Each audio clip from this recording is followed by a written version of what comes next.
Hello, Bobby Torres of Frightbox recording here, showing you exactly how I retain clarity within an overstuffed metal guitar mix. Let's discuss.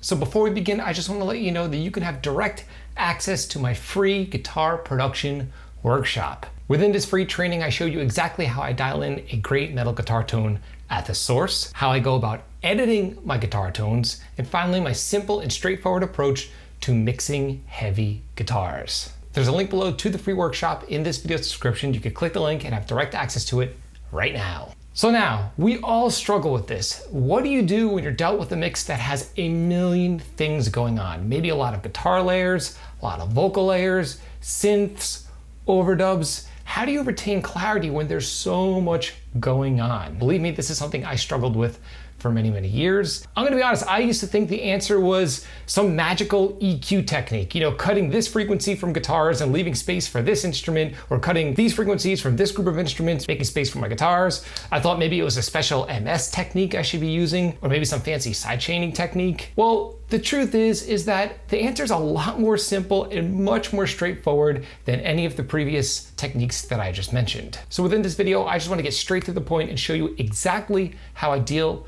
with this issue. So right here, I have a project that I'm currently working on for a client.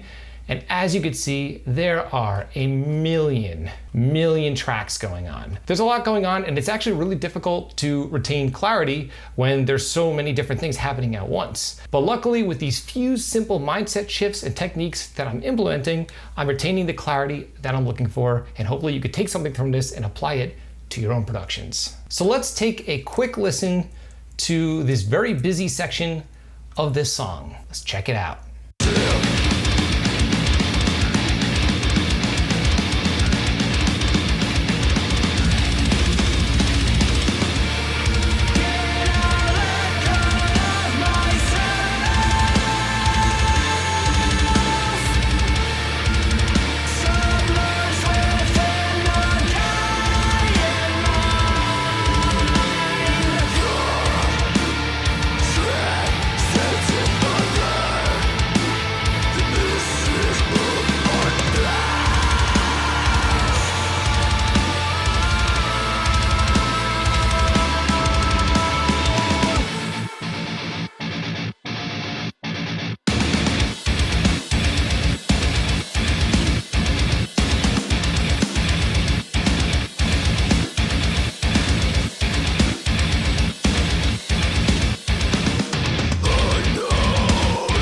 Okay, really cool music, but as you could hear, a lot of busy riffing. We've got singing, then there's screaming on top of the singing, and then there's a guitar overdub in the middle of the chorus, and we're supposed to magically hear everything at the same time. So like I mentioned earlier, do I go in there and start cutting a bunch of frequencies and making my life a living hell?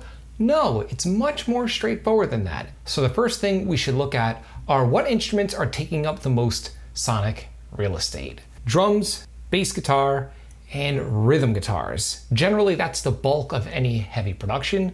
So the way I like to deal with this is to vary the level of my rhythm guitars. In other words, I come up with a set level that works with the vast majority of the song, and then I vary the level of the rhythm guitars to make space for other instruments or vocals or whatever. It doesn't matter if it's synths, vocals, leads, I utilize the exact same approach. So to show you exactly what I mean, in that quick riffing that happened before the chorus kicked in, my guitars are set to 0 dB, at least as far as my automation. Once the chorus kicks in, I drop the rhythm guitars down by 1 dB. And then halfway through the chorus, I drop the guitars down by 1.5 dB. And then when the breakdown kicks in and all that crazy fancy stuff is out of the way, I bring my guitars back up to 1 dB. And you know what?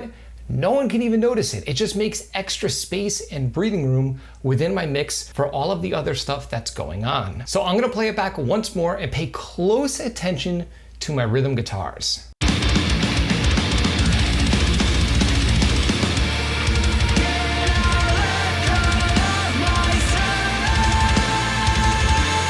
So because the vocals and those overdubs kicked in, you don't notice the drop in volume. Now, halfway through the chorus, there's even more going on because now we have screaming on top of the singing while that lead is still going on, and of course my rhythm guitars are going on. And I dropped my guitar down, or my rhythm guitars down, by another half dB. Now the next thing I did here to create extra space for when the screaming kicked in is I varied the volume of that lead guitar overdub, because the band specifically asked me to turn that lead guitar up, so I knew it was an important element in the mix that they wanted to hear.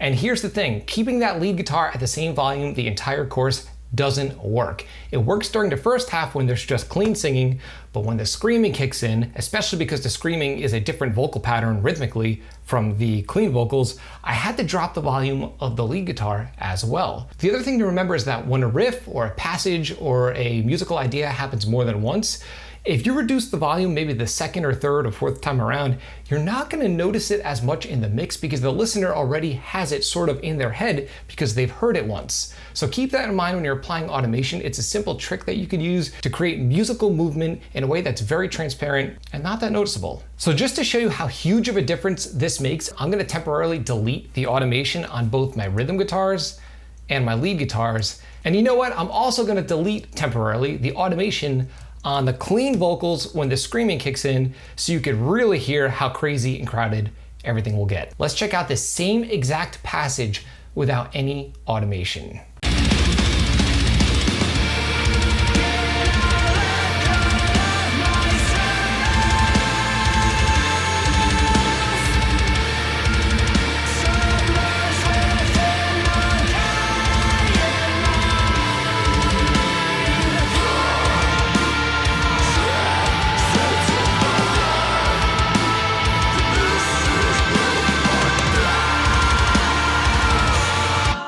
As you can hear, it's a complete mess. As a listener, I don't even know what to focus on. And this is why automation is so important.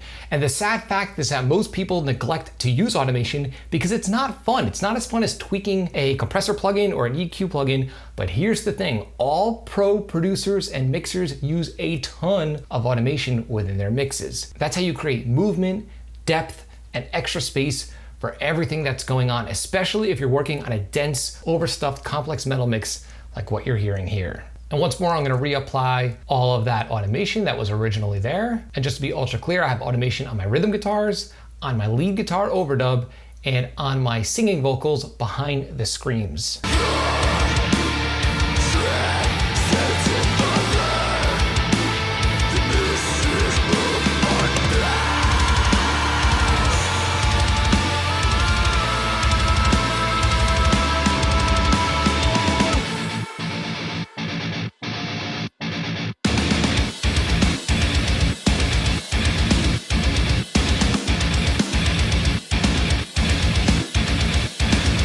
And the thing I like about this is that the breakdown sounds really heavy when the rhythm guitars are back at their normal level. So hopefully by me sharing this exact example here of a mix I'm literally working on right now for a client will maybe help give you some ideas on how you can use this exact technique within your own productions for extra clarity when you're dealing with a boatload of tracks. Now I'd love to know, do you use automation or do you kind of shy away from using it because it's really not that fun and it's not as fun as tweaking guitar plugins or compressors or EQs? Be honest, I won't be mad. Trust me, I used to be exactly like that.